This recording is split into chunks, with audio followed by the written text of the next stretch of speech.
Eu sou a Carol Nogueira e esse é o Item Mais da CNN. Em meio a sucessivas altas no preço dos combustíveis e um mês depois de mudar o comando da Petrobras, o presidente Jair Bolsonaro decidiu trocar o ministro de Minas e Energia na semana passada. O presidente Jair Bolsonaro trocou o comando do Ministério de Minas e Energia um dia depois de entrar em vigor o reajuste do preço do diesel nas distribuidoras. A exoneração, a pedido de Bento Albuquerque, foi publicada hoje no Diário Oficial da União, que também traz a nomeação de Adolfo Saxida para o lugar dele.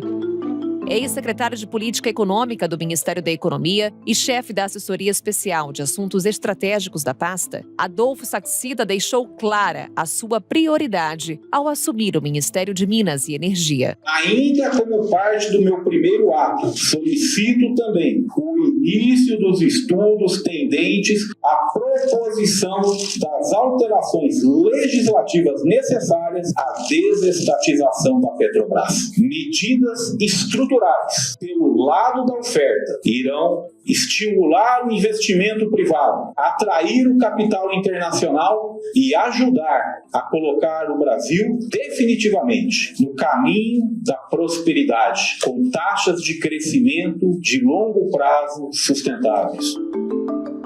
A privatização da Petrobras vinha sendo defendida publicamente por integrantes do governo desde o ano passado, quando a política de preços da companhia começou a pressionar para cima o custo dos combustíveis, por causa da alta do dólar e da cotação internacional do petróleo. O preço médio da gasolina é o maior desde a série da ANP, a Agência Nacional do Petróleo, Gás e Biocombustíveis. O aumento do preço ele é estrondoso. Atualmente chega a R$ 7,29 o preço médio do litro de gasolina. É o maior valor desde o ano de 2004. Os números que acabaram de ser divulgados, Márcio, pela Petrobras, indicam um lucro líquido de 44,5 bilhões de reais no primeiro trimestre deste ano. O número veio acima da expectativa dos analistas, que estavam esperando um número em torno de 43 bilhões de reais. Na comparação com o primeiro trimestre do ano passado, esse lucro apresentado pela Petrobras cresceu impressionantes 3.718%. Afinal, privatizar a Petrobras é o caminho ideal? Qual é a viabilidade desse processo, principalmente nesse momento? Sobre essas e outras questões, conversamos com Fernando Camargo. Ele é economista e sócio da LCA Consultores. Fernando, muito obrigada por estar conosco aqui no Item Mais. Bem-vindo. Obrigado vocês. Fernando, repito a pergunta que fiz anteriormente aqui nesse episódio. Privatizar a Petrobras agora é um caminho? Principalmente debater esse assunto neste ano, um ano eleitoral? Eu acho que não, e sob diversas circunstâncias. Uma, o timing para isso. Um estudo de privatização, qualquer que seja, leva bastante tempo, desde a avaliação até todos os trâmites políticos necessários para uma autorização legislativa para um processo de desestatização. Os estudos de mercado, em geral, são longos, são demorados. O governo nunca faz isso diretamente, contrata ao mercado. Então, até fazer uma tomada de preços para saber qual a empresa qualificada para iniciar tal processo, além de toda a tramitação política, é algo que não se faz no mesmo ano. Então, isso fica fora do atual mandato, né, do presidente e dos ministros, enfim, a ser confirmado em outubro se isso tem continuidade ou não. Por outro lado, do ponto de vista dos objetivos do presidente, não é um encaminhamento que seja factível imaginar que levaria a uma redução de preços. De toda forma, a mudança de uma gestão estatal para uma gestão privada certamente levaria, em consequência, até o final a política atual de preços, que é uma política que tem um alinhamento com o mercado à medida em que se faz repasses em função das pressões de preço internacionais. Cotação do petróleo, cotação do dólar, entre outros aspectos que fazem parte da nossa formação de preços aqui, que não dependem da Petrobras. Naquilo que depende da Petrobras, a mudança de gestão não vai fazer nenhuma diferença sobre a condição de preço de mercado dos combustíveis. Então, a meu ver, é um gesto político, mais como um alinhamento desse atual governo com relação ao que pensa sobre gestão privada das empresas, até em contrapartida ao que outros candidatos têm dito a respeito, mas o efeito disso sobre preços é nulo, ou até, da forma como está hoje a Petrobras, repassada à iniciativa privada, é possível até que se agravem os problemas de concentração e de oligopólio em alguns desses mercados. Vamos lá, Fernando, vários aspectos que você trouxe na sua primeira intervenção que eu gostaria de salientar. Começar por esse estudo de privatização. Você disse que é algo que leva um tempo considerável. O que é esse estudo de privatização? No que ele consiste? E quais são as etapas desse estudo? Acho que o início desse processo é a aceitação por parte do Ministério da Economia de que determinada empresa participe do programa de privatização, programa de desestatização do governo. Feito isso,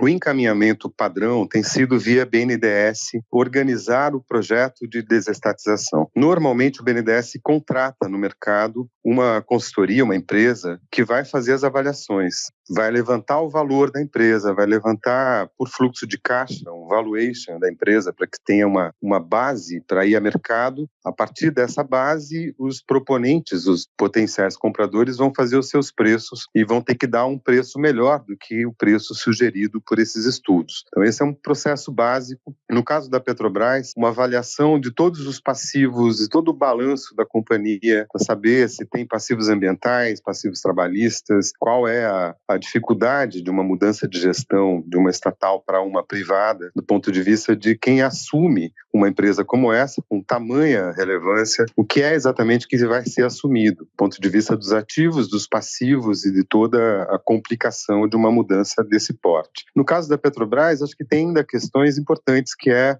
necessário fazer um estudo de mercado para entender qual a posição da Petrobras em todos os mercados que ela participa, desde a exploração de petróleo até o refino em óleo e gás. Quais são as posições que a Petrobras hoje ocupa nos gasodutos, nas plataformas de tratamento do gás em terra, na política de transporte até as distribuidoras. Quer dizer, se em cada um desses mercados a Petrobras hoje exerce um poder de oligopólio, ou até em alguns casos de monopólio, qual a consequência de transferir uma empresa dessas para a iniciativa privada? Tem vantagens em transferir monopólio do Estado para uma empresa privada? Quais são as consequências disso para a concorrência? Isso tem sido um trabalho já feito há algum tempo pelo CAD, que é a instância principal para discutir concorrência. Já foram apontados alguns pontos em que a Petrobras tem domínio total de mercado, e o CAD já fez alguns esforços para que a Petrobras reduza o seu papel e a sua importância nesses mercados. Então, antes de privatizar, se é que vem um dia a ser privatizado, esses estudos têm que ser refeitos, atualizados, para entender quais são os pontos em que a gente corre um risco de monopólio, e algumas atitudes têm que ser tomadas antes de uma mudança de gestão para a iniciativa privada. Por exemplo, vender em separado, cindir a empresa em várias outras empresas, para que aí sim você possa ter concorrência nos mercados importantes onde hoje a Petrobras é a dominante. Então eu diria que um estudo dessa envergadura para uma empresa com esse porte, com essa relevância, tende a levar 1 a 2 anos para ser feito de uma maneira apropriada, que gere conforto para uma tomada de decisões. Como você destaca, Fernando, há uma questão política muito evidente nessa movimentação por parte do ministro de Minas e Energia, inclusive o próprio ministro Paulo Guedes. Aí eu recordo de uma declaração feita por Paulo Guedes há alguns meses, em que ele destacava a necessidade de privatizar a Petrobras, porque num futuro próximo o caminho é a economia verde. Por conta disso, a empresa estaria desvalorizada. Essa seria uma linha de raciocínio ideal para pensarmos na privatização da estatal. E um outro ponto que você citou na sua resposta anterior: abrir o mercado, permitindo que outras empresas entrem aqui no Brasil, trabalhem com petróleo, enfim, forneçam combustíveis, algo que é defendido por alguns pré-candidatos à presidência. Esse também seria um caminho para solucionar a questão dos combustíveis aqui no Brasil? Você citou 2 caminhos um pouco diferentes, acho que são ambos bastante importantes. Essa questão de uma economia verde. A Petrobras, há alguns anos atrás, teve iniciativas importantes em direção à economia verde. Investiu em usinas em biomassa, investiu em etanol, abriu um braço para trabalhar e explorar o setor de etanol, assim como outras empresas privadas fizeram à época. Quer dizer, mais ou menos na mesma época, a Raízen foi criada, uma associação entre a Cosan e a Shell, é uma das principais empresas na exploração, tanto na produção como na distribuição de etanol hoje no Brasil. A Petrobras chegou a se posicionar nesse mercado e isso depois não foi adiante. Numa mudança de gestão, foi desincentivado esse caminho e acabou sendo vendida a empresa de biocombustíveis, a Petrobras. Da mesma forma, a Petrobras Petrobras iniciou estudos e ida ao mercado para ter uma carteira, por exemplo, de energia eólica, de energia solar fotovoltaica. Foram avanços até que expressivos, até que novamente na mudança de gestão esses ativos foram descontinuados, foram vendidos. Então, é possível pensar essas mudanças em direção à economia verde com a atual Petrobras. É uma mudança de gestão mais do que desestatização ou privatização. Não dá para falar que faltam recursos. A Petrobras hoje tem os melhores recursos disponíveis, sejam eles humanos, técnicos, especialistas em todos os setores, bastante honrados no mercado, bastante valorizados no mercado, já mostrou capacidade de inovação e de tecnologias bastante disruptivas. Afinal de contas, foi a primeira a explorar petróleo a 7.500 quilômetros de profundidade. Nenhuma outra antes no mundo tinha feito isso. A Petrobras fez com toda a competência e com brilhantismo. E essas iniciativas em direção à economia verde também estavam sendo adotadas com muito critério, com muita capacidade. Então, hoje a Petrobras, como a partir de uma mudança de direcionamento, pode voltar a ser uma empresa voltada à economia verde e se destacar nesse ambiente, assim como as suas concorrentes em termos globais. Várias outras concorrentes da Petrobras mundo afora já perceberam que tem uma mudança importante saindo de combustíveis fósseis em direção à economia renovável, e a Petrobras é absolutamente capaz de fazer isso, sem a necessidade de uma privatização. Também não falta tão pouco capital. A Petrobras tem apresentado lucros incríveis nos últimos anos. Com essa formação de lucro, seria muito razoável que se reservasse capital para fazer uma transição entre uma economia fóssil para uma economia verde, a partir dessa empresa. Então, eu diria que, nesse sentido, a privatização não é uma solução. Ela pode ajudar, mas isso pode ser feito na forma de parcerias, trazendo o mercado, criando empresas mistas que podem contar com a competência privada e com o capital privado e fazendo isso em parcerias de várias maneiras, não necessariamente tendo que desestatizar. A segunda questão passa um pouco pelos ativos de refino da Petrobras. São ativos mais antigos, quase todos eles foram construídos na década de 60, de 70, acho que a mais recente das refinarias é dos anos 80, 90. Então, o grosso dos ativos de refino teria que passar por mudanças de tecnologia, de padrão de eficiência, da capacidade de refino e mesmo do ponto de vista da qualidade do produto que é refinado. A Petrobras, quando montou esse parque de refino, o Brasil ainda explorava um petróleo pesado, basicamente na costa não muito profunda, ainda antes do pré-sal, um petróleo com alta capacidade de enxofre, né, um teor de enxofre muito elevado, que produzia um impacto em termos de CO2 e de monóxido de carbono muito relevante. Então tinha que fazer uma mistura com um petróleo importado mais leve. Nos últimos anos, com o pré-sal, esse mix mudou favoravelmente para um óleo mais leve, mais fácil de refino. E as nossas refinarias continuaram com aquele padrão de refino que usava óleo pesado. Então, existe um espaço significativo de mudança de padrão tecnológico, de investimento em mais capacidade de refino no Brasil hoje. Ao fazer isso, a gente vai deixar de importar gasolina e diesel, que é um peso expressivo aqui na nossa balança, e isso certamente tende a melhorar a competitividade no Brasil e, inclusive, os preços, por um padrão tecnológico novo. Imaginar que para esse esforço de capital a Petrobras hoje não tenha foco, que ela prefere fazer um foco na exploração e na produção do petróleo, ou mesmo, né, como a gente dizia, na transição para uma economia verde, e aí não sobra capital para fazer tudo. A iniciativa de vender algumas refinarias e contar com capital privado já foi adotada. Isso não foi adiante por algum problema de processo na precificação ou mesmo na alta dependência que essas refinarias ainda têm da Petrobras, né, da Petrobras Exploração e Produção de Petróleo. Então, algumas mudanças deveriam ser feitas para facilitar esse processo. E esse é um caminho que ainda pode ser utilizado, né, sem desestatizar a companhia como um todo, mas sim um pedaço dela, podendo contar com capital privado para acelerar os investimentos no refino, e isso poderia ter algum impacto sobre preço no futuro. Mas acho que são medidas, aqui como um resumo, são de ordens diferentes e nenhuma delas requer que seja privatizada a Petrobras tal qual a gente conhece hoje.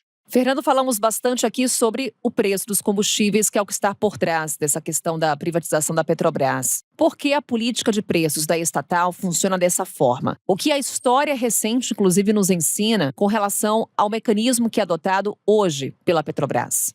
Olha, é uma questão que tem sido adotada bastante em vários países mais de mercado, né? Países com uma tradição mais capitalista, digamos. A precificação é uma precificação mais ou menos igual nessas principais companhias. Se repassa o preço do petróleo e aí você leva em conta os custos que vêm em seguida de refino e de distribuição, mais os impostos. O Brasil talvez seja um país que tributa bastante combustível fóssil, mais que alguns outros países, mas não está muito fora da média, né? Então, eu diria que essa política de repasses de custo, seguindo a trajetória internacional, é uma boa política. O que você poderia fazer diferente, em alguns casos isso é feito, é criar um fundo. Esse fundo pode ser composto inclusive de lucros e dividendos, né, dos retornos da exploração desse combustível, para usá-lo em situações específicas, como esse ano, por exemplo, um ano de guerra, num centro produtor importante, os preços estão bastante estressados, portanto, a tendência de você importar um problema geopolítico e criar uma inflação nos combustíveis por uma razão muito específica, poderia ser lidado melhor se tivéssemos esse fundo. O Brasil já teve uma política parecida, tinha uma conta gráfica contábil entre a Petrobras e o Tesouro Nacional, que podia ser utilizada a cada momento desses, de estresse ou da taxa de câmbio ou do próprio preço do petróleo. E quando esse processo invertesse, quando caíssem os preços do petróleo, ao invés de a Petrobras também repassar essa baixa, seguraria os preços por um tempo e reporia esse subsídio que foi feito pelo Tesouro. Então faria uma compensação. É exatamente o que hoje está em discussão no Congresso, correto? Que foi aprovado no Senado e que agora foi para a Câmara dos Deputados, o projeto de lei 1472 de 2021, que é inclusive o que o presidente do Senado, Rodrigo Pacheco, apontou como uma solução para lidar com a questão dos combustíveis, do preço dos combustíveis, correto? Correto. A fonte, eu acho que não estava definida exatamente como sendo lucros. Tinha uma ideia original que usassem as exportações de petróleo, né, que toda a produção excedente de petróleo que é exportada sem nenhum benefício aqui dentro, pudesse gerar uma receita adicional, como um imposto de exportação para fundear esses recursos. Acho que essa é a ideia. A criação de um colchão que permitisse amortecer a flutuação de preços do petróleo ao longo dos anos. A ideia é que sempre que você puder, com preços baixos, você não reduz o preço da gasolina na ponta. Você cria um colchão para ser usado justamente quando esses preços sobem muito. Esse é um bom mecanismo, até porque é preciso lembrar que não é mais razoável subsidiar combustível fóssil. É um combustível com um impacto ambiental muito grande. Então, não faz muito sentido nessa transição energética que a gente, digamos, pague com os impostos para ter um combustível barato e incentivar o uso maior desse combustível nesse momento. Isso tenderia a aumentar os nossos impactos ambientais. Então, criar alguma situação que você possa usar num momento de estresse, mas que também não signifique baratear artificialmente o combustível para uso doméstico, me parece a melhor saída. Eu acho que o Senado está indo nessa direção, apesar de ter ainda uma discussão sobre como fazer isso, com que recursos e de que maneira fazer isso, mas me parece o melhor caminho. Fernando, muito obrigada por essa conversa aqui com a gente, esclarecendo os principais pontos com relação ao que estamos acompanhando diariamente com relação aos combustíveis aqui no Brasil, com relação à Petrobras. Mais uma vez, obrigada e já fica aqui o convite para uma próxima. Obrigado a vocês, estou sempre à disposição, Carol. O debate sobre a privatização da Petrobras também inclui um forte componente político. O papel da empresa na produção, na distribuição e na definição do valor dos combustíveis tem impacto na composição de preços de toda a economia, com influência direta na inflação, como temos acompanhado nos últimos meses. A Petrobras também foi responsável, sozinha, por 42 bilhões de reais em investimentos em 2021, um valor equivalente a 20% de todos os investimentos diretos do governo federal. No mesmo período, a empresa também pagou pouco mais de 200 bilhões de reais em impostos no Brasil e repassou quase 40 bilhões em dividendos para a União, mais do que o orçamento total do Bolsa Família no ano passado. Estima-se ainda que a empresa emprega 140 mil funcionários, diretos ou terceirizados. O peso dos números gera resistência de muitos setores à ideia de venda da Petrobras, o que faz a proposta de privatização ter dificuldades de aprovação no Congresso. O presidente do Senado, Rodrigo Pacheco, disse que a privatização da Petrobras não está no radar nesse momento. Em relação a esse tema, eu já disse em outras vezes e reitero que os estudos, o aprofundamento de modelos, de possibilidades, eu acho isso muito importante, que nós temos um estudo muito aprofundado sobre possibilidades relativamente à Petrobras. Mas não considero que esteja no radar ou na mesa de discussão nesse momento a privatização da empresa, porque o momento é muito ruim para isso. Na segunda parte desse episódio, focamos então nos aspectos políticos, com relação à possível privatização da Petrobras. Para isso, a gente conversa com o nosso analista de política da CNN, sempre muito bom receber ele aqui no Item Mais, o Gustavo Uribe.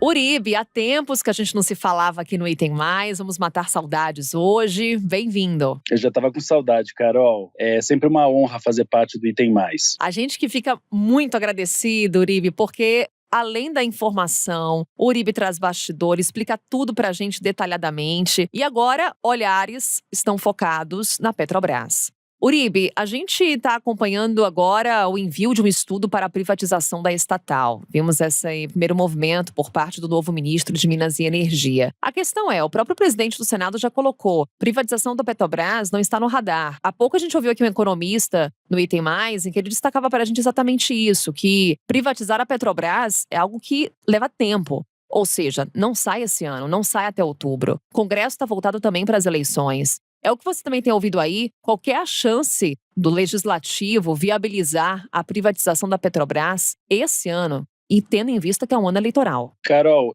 a gente pode falar que a chance é zero, é menos 100, na verdade. Não há chance alguma. E o presidente Jair Bolsonaro sabe disso. O objetivo agora não é solucionar a encrenca dos combustíveis. O objetivo agora é blindar o presidente. E é esse o discurso com a privatização da Petrobras. É uma tentativa, então, de dizer que a culpa de todo esse processo é da Petrobras, uma espécie de genie em relação ao aumento do diesel, ao aumento da gasolina, e assim entrar no programa de governo do próprio presidente Jair Bolsonaro. Adolfo Saxida, que é o novo ministro de Minas e Energia, deve participar, inclusive, da elaboração desse programa de governo. Então foi tudo pensado para que o presidente Jair Bolsonaro encontre um discurso para se blindar. O Congresso Nacional não acredita que você consiga aprovar essa privatização. A gente lembra que precisa passar pelo Congresso Nacional, porque a Petrobras está na Constituição Federal. Para privatizá-la, você precisa de uma autorização do Poder Legislativo, porque é uma empresa de economia mista com ações na Bolsa de Valores e que tem como controlador o governo federal. Então, o que pretende o governo federal neste momento? Colocar um alvo para que os motoristas autônomos de caminhão, que são um movimento que costumou apoiar o presidente Jair Bolsonaro, não façam protestos contra o presidente, e sim contra a Petrobras. O presidente Jair Bolsonaro já fez trocas no comando da Petrobras e nada mudou, porque a Petrobras tem uma política independente do governo federal. Ela tem acionistas minoritários, não é apenas o controlador que é o governo federal. Então a política de preços da Petrobras, pelo menos neste momento, segue como está. Rodrigo Pacheco deu 2 caminhos para uma solução rápida em relação ao preço dos combustíveis. Caminhos que não foram apontados por Adolfo Saxida. E isso é bastante interessante. O ministro de Minas e Energia, até agora, não disse o que vai fazer para diminuir os preços. Só fez aquela espécie de mise-en-scène com o ministro da Economia, Paulo Guedes, entregando um programa, uma intenção de privatização que foi produzida dentro do próprio Ministério da Economia. E há tempos. Então, as 2 soluções apontadas por Rodrigo Pacheco. Ou um fundo de estabilização que possa segurar o aumento do preço. Isso o Senado Federal já aprovou. Arthur Lira, presidente da Câmara dos Deputados,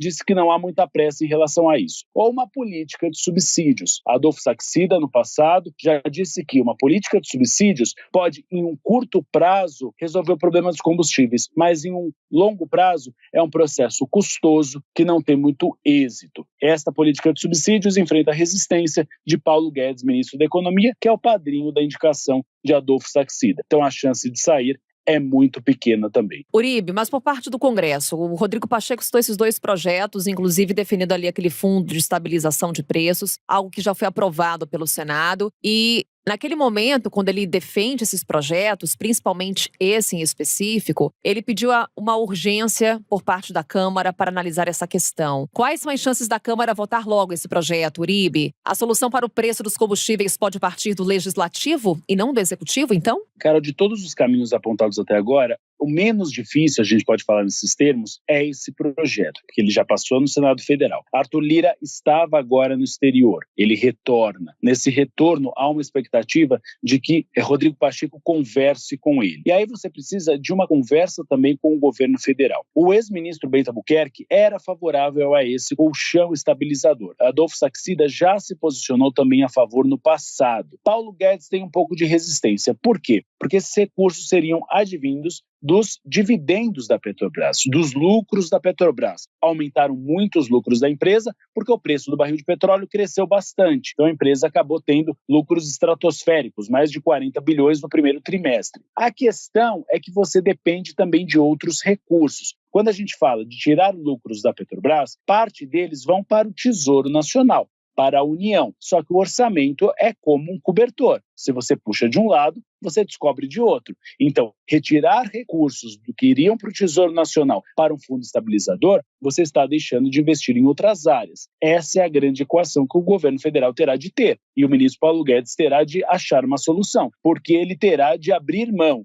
de outros gastos em outras áreas para conseguir criar esse fundo de estabilização. E a gente lembra, o orçamento deste ano é um dos orçamentos com menor nível de investimento da história. Então, há pouca gordura para cortar. E quando a gente fala de preço dos combustíveis, Uribe, é inevitável a gente falar também de governos estaduais, de ICMS. É embate entre governo federal e governos estaduais à vista? Ele já começou, viu, Carol? Ele começou com o presidente Jair Bolsonaro, por meio da Advocacia Geral da União, entrando com uma ação no Supremo Tribunal Federal, questionando como foi o cumprimento de uma proposta que foi aprovada pelo Congresso Nacional, que congelava numa tarifa única o ICMS, que foi aprovada no Congresso Nacional. A necessidade de uma cobrança monofásica e que seja pelo litro da gasolina, e não pelo valor geral da gasolina. Isso, de uma certa forma, já resolveu um pouco, já fez com que os estados diminuíssem o valor. A questão, e é o que está sendo questionado pelo governo federal, foi a maneira como o CONFAZ, que é o Conselho dos Secretários Estaduais da Fazenda, acabou aplicando essa medida. Por quê? A crítica feita pelo Ministério da Economia é que se escolheu um pico dos últimos 5 anos, que é o período que deve servir como exemplo para o preço, utilizou-se o pico do preço, ou seja, um percentual muito acima do que se pretendia anteriormente. Se fosse utilizado outro percentual, a previsão do Ministério da Economia é que você poderia reduzir o preço do diesel em 30 centavos. Além disso, o CONFAZ acabou não adotando um percentual, um valor único para todo o país. Ele permitiu que cada unidade da federação adotasse um percentual diante do seu cenário regional, ou seja, diante da possibilidade de perda de recursos. Numa conversa que o Rodrigo Pacheco teve com os secretários da Fazenda, eles jogaram a Rodrigo Pacheco a real sobre esse assunto. Disseram que você mudar essas regras pode gerar uma perda de arrecadação de 30 bilhões e que isso poderia afetar as áreas de educação e saúde. Ficou agora nas mãos do Supremo Tribunal Federal, que vai decidir se realmente os estados vão ter de alterar essa regra. Além disso, o Ministério da Economia tem pressionado os estados a postergar o congelamento do ICMS. Foi congelado em novembro do ano passado e poderia seguir agora até junho. Então, os estados têm tentado dialogar com o governo federal nesse sentido. Mas a situação é difícil para os dois lados. Primeiro, o governo federal tentando pressionar os estados porque não quer abrir mão de recursos. E os estados que não querem ceder ao governo federal para não abrir mão de recursos. A perspectiva é a mais pessimista possível, Carol. É que nada aconteça neste ano, é que você tenha novos repasses ao consumidor, porque os percentuais de defasagem do diesel ainda são de 10% e da gasolina de 15%, e o Brasil seguir com novos aumentos do preço dos combustíveis. E enquanto isso, o tema ganha destaque, inclusive, Uribe, entre os pré-candidatos à presidência da República. Quando a gente observa principalmente o cenário atual, de acordo com as pesquisas, ainda temos uma eleição muito polarizada. E aí temos num polo o presidente Jair Bolsonaro e no outro polo o ex-presidente Lula, que tem opiniões distintas com relação à privatização da Petrobras. O quanto que essa pauta será dominante nessa campanha e o quanto que ela pode definir o voto do eleitor em outubro desse ano? Ela será extremamente importante. Saiu uma pesquisa IPESP que mostrou que a percepção da população aumentou sobre o aumento da inflação. E cerca de 40% da população avalia que a inflação irá aumentar. Esse é um tema central. A pesquisa mostrou também que a grande preocupação da população hoje é a economia e a educação, e a economia à frente da educação. Então, você tem diversas propostas. Assim como Jair Bolsonaro, João Dória defende a privatização da empresa. O que, Carol, não significa que isso possa reduzir os preços, porque privatizar a Petrobras é apenas mudar de um monopólio público para um monopólio privado. Você não tem uma grande perspectiva de diminuição do preço do combustível. Já o ex-presidente Luiz Inácio Lula da Silva e Ciro Gomes defendem uma alteração na política de preços da Petrobras, que ela não seja mais pautada pelo preço do barril e pelo valor do dólar. Isso causa calafrios no mercado financeiro, que não quer uma certa instabilidade em relação a isso. Lula e Ciro também propõem uma política de subsídios, ajudando os mais pobres, algo que Paulo Guedes também tem horror só de ouvir falar. Então você tem várias propostas e isso deve ser central nas eleições deste ano, principalmente o preço do diesel. A gente diz que o diesel é o combustível social, porque ele é usado, por exemplo, para ônibus e caminhão. Ônibus, transporte das pessoas, transporte público, e caminhão, transporte de alimentos. É o que faz diferença no valor da logística, no valor hoje dos produtos no mercado e é o que causa maior impacto no bolso do cidadão que mais precisa. A gasolina não, já é um combustível mais para a classe média e para os mais ricos. Por isso que todos os candidatos têm propostas um pouco mais agressivas em relação ao diesel, porque ele interfere mais no bolso do cidadão do que a gasolina. Mas esse tema vai ser constante na eleição presidencial. E quem não propuser uma mudança ao atual modelo, seja privatização, seja mudança da política de preços, vai sair atrás na disputa eleitoral. Gustavo Uribe, vamos contar muito com a sua ajuda esse ano eleitoral, e a gente vai sempre contar com a tua análise, com o teu olhar, com o teu bastidor. Convite já feito, viu, Uribe? Para não ficarmos com saudades. Já aceitei o convite, vou bater ponto aqui. Pode contar comigo, Carol. Opa, obrigada. Um beijo. E assim encerramos o Item Mais de hoje. Amanhã estamos de volta com outro assunto. Até lá!